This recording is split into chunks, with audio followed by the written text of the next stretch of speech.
Welcome to our channel. Today we how to disable motion blur in Adobe Premiere Pro, complete guide step by step clearly. Open Adobe Premiere Pro and load your project. Select the sequence you want to edit. Go to the Effects panel. In the search bar, type motion blur. Locate the motion blur effect in the results. Drag the motion blur effect onto your video clip in the timeline. Now, look at the Effect Controls panel. Find the motion blur settings for your clip. Uncheck the box next to Enable Motion Blur. This action will disable motion blur for that specific clip. To apply this change to multiple clips, repeat the process as needed.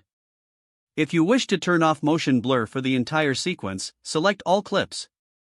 Right-click and choose Remove Attributes. In the dialog box, ensure motion blur is selected. Click OK to remove motion blur from all selected clips. Now, preview your sequence to confirm the changes. Adjust any other settings as needed for your project conclusion. With these steps, you have successfully disabled motion blur in Adobe Premiere Pro. If the page does not load, refresh the browser or try again in a private or incognito window. Make sure you are using the correct email address, then retype it carefully to avoid small typos. If your password is not accepted, use the reset option and create a new strong password you can remember. Check your spam folder for verification or security emails, then complete any requested confirmation steps. Enable two-factor authentication if available to improve account security and reduce unauthorized access risk. After signing in, review your profile details so your contact information and settings are accurate and current.